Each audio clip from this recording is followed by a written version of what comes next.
Bonjour et bienvenue dans la suite de mon témoignage d'une retraite de méditation de 12 jours en Colombie, il y a 2 ans, en 2024, dans la jungle de la Sierra Nevada, où on méditait à peu près 6 heures par jour pendant 12 jours sur une thématique. Donc là, on en est au jour 5. On est le vendredi 6 janvier 2024. Et le thème du jour, c'est les pierres, les os.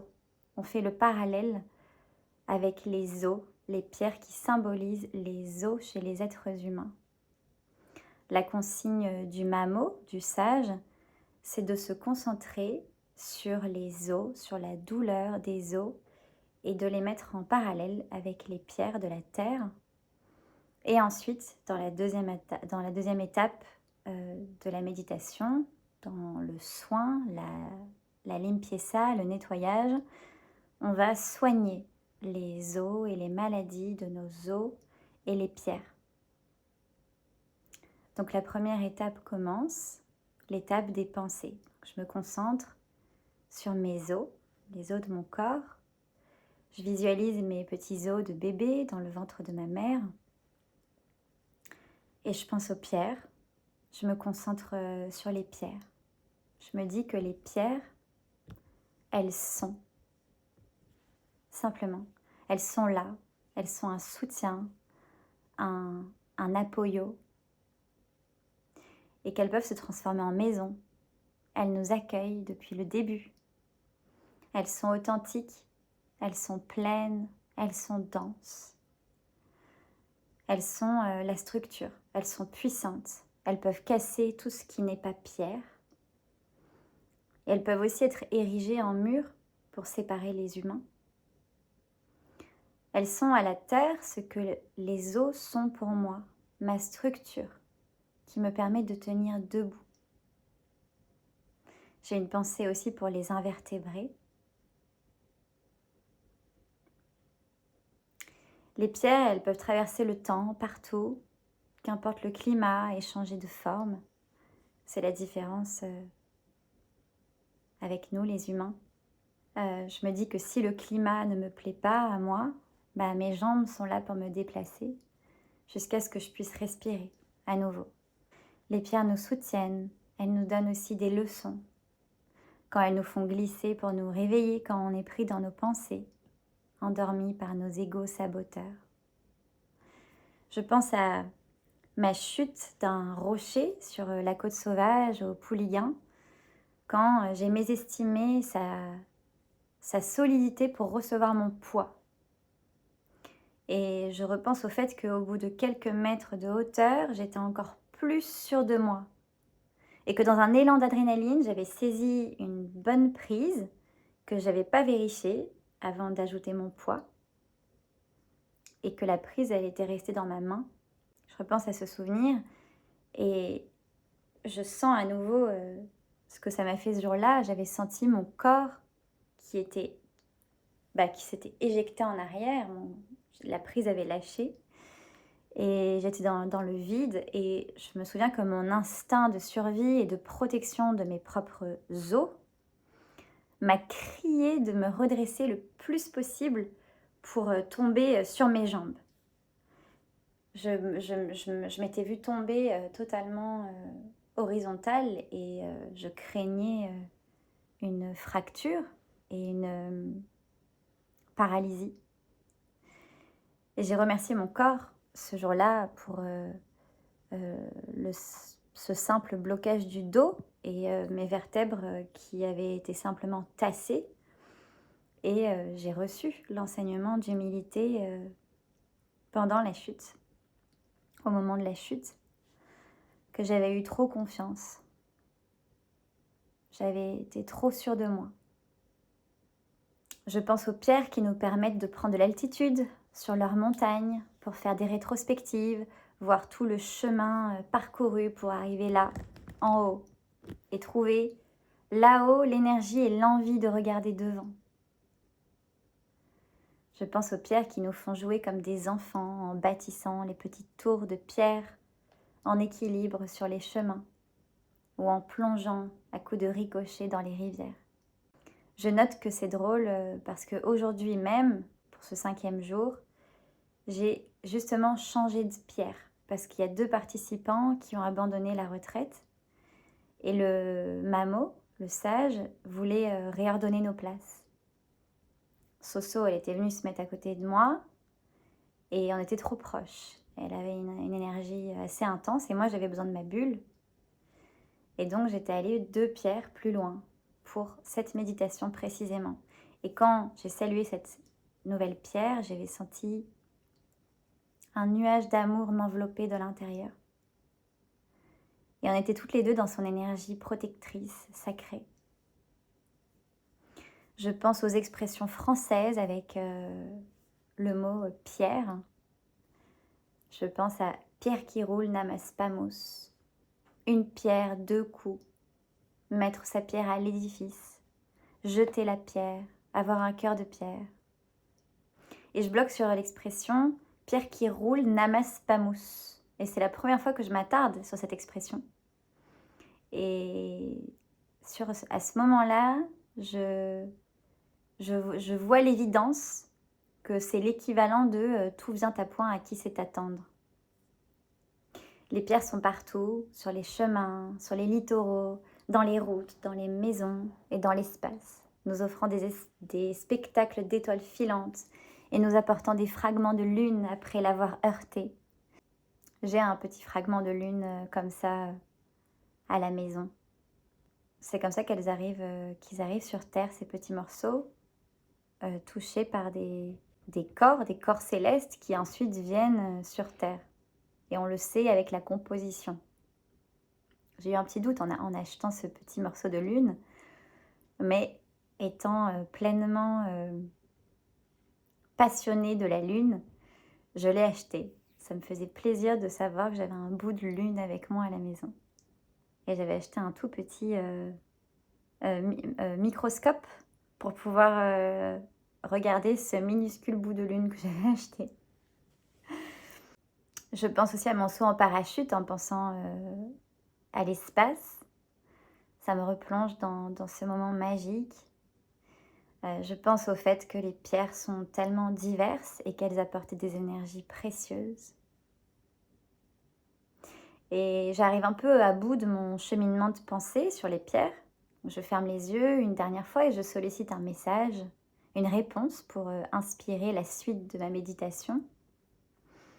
Et j'ai senti une vibration onduler dans mon corps avec une phrase. Les pierres régulent. Et c'était la clé pour ouvrir la porte de mon projet de vie. Donc là, ça a défilé dans ma tête. Je suis repartie dans une nouvelle pensée qui défilait comme ça. C'était construire moi-même ma propre maison, comme je la veux, pierre par pierre, avec de la boue, avec un intérieur de terre au sol et un poêle pour l'hiver. Là, c'était parti, mon cœur, mon âme s'emballe, comblée par le sentiment d'avoir enfin décidé de le faire, même seule. Et que tout est parfait puisque j'avais décidé hier, en jour 4, de soigner dans mes actions, dans ma vie, ma dépendance affective. Que je n'avais pas besoin d'attendre quelqu'un pour pouvoir nourrir ce projet d'avoir une maison et de la construire. Je me dis que cette maison, elle pourra être mon projet pendant 2 ans, 2 ans de construction, à voir pour les délais et quand et où, je ne sais pas. Un terrain avec une source d'eau, où je peux être indépendante des réseaux d'électricité et d'eau, et ouvrir ce lieu à des visiteurs, des âmes qui ont besoin de reconnecter avec notre maison à tous, la nature, dans une authenticité rustique et un confort sacré par l'amour qui émane de la lumière qui me traverse. Il y aurait tout ce que j'aime, vivre dans la nature, être au service de personnes qui auront trouvé mon chemin, organiser des ateliers créatifs salvateurs, faire du feu. Et avant tout ça, acheter un utilitaire pour y vivre et commencer les travaux par les toilettes sèches à l'extérieur. Faire appel à des volontaires construire tout un projet par écrit. Je repense à une vieille amie qui m'avait dit qu'elle m'aiderait à construire cette maison parce qu'en fait, cette idée, elle n'est pas nouvelle. C'est simplement qu'à ce moment-là, elle prend une nouvelle forme qui est je peux le faire même seule. Et je pense du coup à rentrer en France pour me lancer prochainement dans ce projet. Je pense à revoir ma famille, mes amis et à me sentir prête à le faire parce que j'ai trouvé mes réponses, en partie pour le moins. Voilà, donc je veux maintenant juste dormir dessus et laisser mûrir, mais ce projet n'est pas nouveau et à ce moment-là, j'ai vraiment envie de le faire, j'ai envie de le matérialiser, de l'ancrer dans la pierre, de bâtir.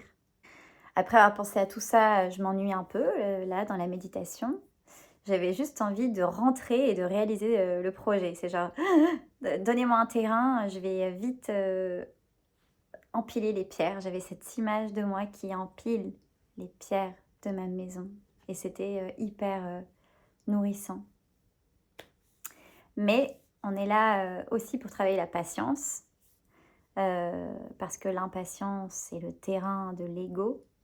Qui se presse se blesse, me vient. Je vois mon aventurine verte. J'ai envie d'aller la chercher. Je vais la chercher. Là, voilà. Donc, je vois mon aventurine verte qui est accrochée au petit arbre devant moi, qui a sa place depuis le premier jour. En fait, il y avait un petit arbre au milieu du cercle sacré. Et j'avais vraiment envie d'être nue de toute énergie. Donc, dès le premier jour, j'enlevais ce collier et je méditais en étant vraiment nue de pierre, d'autres énergies. Et donc, je la vois, mon aventurine. Et on est sur le thème des pierres, donc moi j'ai envie de tenter de connecter avec elle, de voir ce qui se passe. Donc je me concentre, je respire, je me connecte à mon âme, Alma, et à ma lumière intérieure. Et donc je dis, Alma, Luz, est-ce que vous pouvez m'aider à entrer en connexion avec mon aventurine, juste là, s'il vous plaît. Donc j'étais prête à recevoir toutes sortes de messages. Et là, je me suis vue du point de vue de mon aventurine qui était accrochée à l'arbre, en train de méditer sur la pierre. Et j'ai senti, je te vois.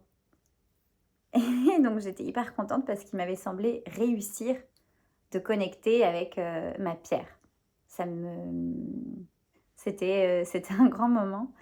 Et je palpais que mon aventurine, elle avait vraiment sa propre énergie et sa propre identité, entre guillemets. Et qu'on allait continuer ensemble. Donc la première étape de cette matinée se termine, on fait une petite pause, on boit l'eau de panela, l'eau un peu sucrée, pour irriguer nos cerveaux très actifs pendant la méditation. Et on passe au nettoyage. Le nettoyage de mes os et ceux de ma famille et des pierres de France. C'est la consigne. Donc je me mets en position de nettoyage et je m'apprête à faire le mouvement circulaire au niveau de la poitrine. Je commence mes phrases par « je nettoie » et je laisse venir. Je nettoie les pierres de mon temple ici-bas pour bâtir un temple plus grand. Je me remémore que j'ai toujours été connectée aux pierres, que j'ai pour habitude de les toucher avec respect et avec toute ma lumière. Et je dors depuis quelques semaines avec 3 pierres qui ont croisé mon chemin. Un quartz blanc offert par un ami, un quartz rose offert par ce même ami, et une pierre de lune offerte par une amie avant mon départ. Et je repense au fait que j'avais besoin d'aide pour accompagner et apaiser mon chagrin. Et j'ai aussi mon aventurine verte qui m'a été offerte par une amie avant mon départ. Et elle est à mon cou depuis la première destination de mon voyage, à Chapadmalal. Je repense à l'expérience à Chapadmalal, en Argentine, quand je commençais à sortir de la boue, en apprenant à construire une maison en boue, en terre-paille. et que maintenant j'ai envie de mettre ce savoir au service de ma propre maison, en pierre et en boue. Ça m'exalte parce que tout semble s'imbriquer. Je nettoie la douleur causée dans mes os par l'ego des gens ou le mien, et par les blessures que mon âme porte d'autres vies. Je nettoie la douleur causée dans mes os par les souffrances de mes aïeux. Je remercie mon corps, mes os de m'avoir porté jusqu'à aujourd'hui, jusqu'ici, sur cette pierre.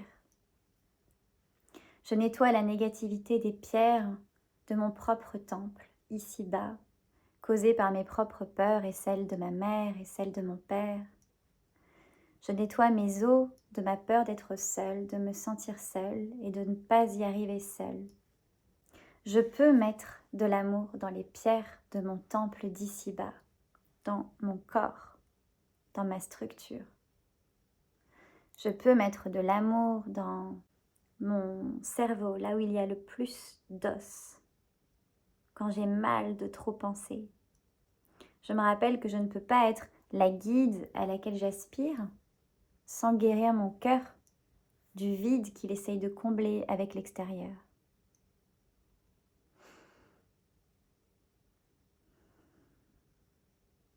Je veux aimer de manière digne mes os et les honorer. Je pense aux Pyrénées, près de l'Espagne, où je pourrais pratiquer la langue que j'aime tant parler. Et je sens un attachement à la terre française, donc j'ai envie de m'installer en terre française parce que c'est chez moi, et pour ouvrir un lieu, pour le partager avec mes compagnons français et les passagers d'Amérique latine et d'ailleurs. Je veux un lieu sacré et tout découlera. La méditation Meuler me l'a dit, va où tu peux respirer et tout découlera. Merci les pierres. Je nettoie les pierres de France souillées par le capitalisme et ses soldats. Je nettoie les chemins, les routes de goudron, les autoroutes. Je nettoie tous les endroits où je suis passée, à pied ou en voiture.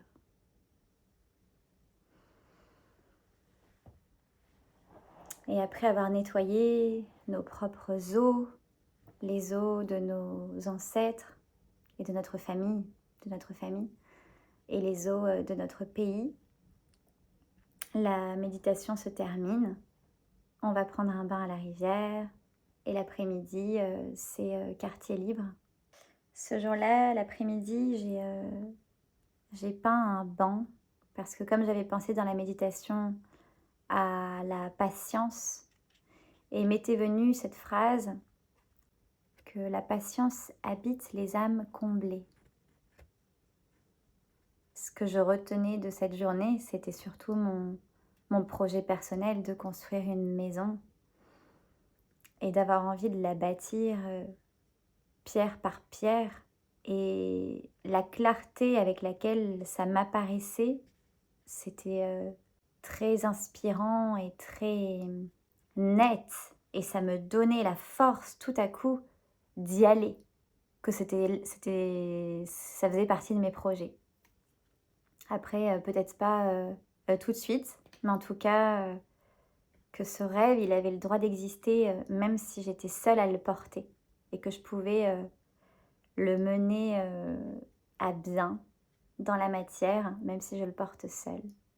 Voilà pour ma méditation sur le thème des pierres, qui est un thème qui m'a beaucoup plu, même si le récit est un peu plus court. Ce sont les bribes de souvenirs grâce aux notes que j'ai prises. Et ça m'a aussi rappelé le caractère précieux, sacré de ma structure en tant qu'humaine, de mes os, des pierres de mon temple, en fait, de mon véhicule terrestre. Et qu'avant de retourner à la terre, avant que mes os retournent à la terre, eh bien, les honorer pour qu'ils puissent nourrir la terre après. et se mêler aux pierres. J'avais écrit quelque chose, c'était plus une prière. Mes sœurs les pierres, prenez s'il vous plaît soin de moi, jusqu'à ce que mes os deviennent pierres. Voilà, et surtout le projet de maison pour donner, aider à guérir, inspirer, donner confiance et rappeler ce qui est oublié. C'est ça que que je voulais pour cet endroit. Là, on est 2 ans plus tard. J'ai l'utilitaire que j'ai aménagé. J'ai découvert la vie nomade seulement pendant l'été. Ça fait 2 étés. Mais il n'y a pas de terrain, il n'y a pas de maison. À voir, je pense que l'envie est toujours là et le fait de relire et de témoigner de tout ça aujourd'hui me ramène à ce rêve qui m'a habité très fort, ce projet. En fait, c'était plus un projet qu'un rêve.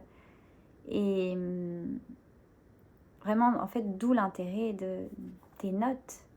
Dans des moments où on est pleinement avec le cœur, où le cœur peut s'exprimer librement et l'essence de pourquoi on est là et qu'est-ce qui va pouvoir m'aider à m'épanouir dans cette vie.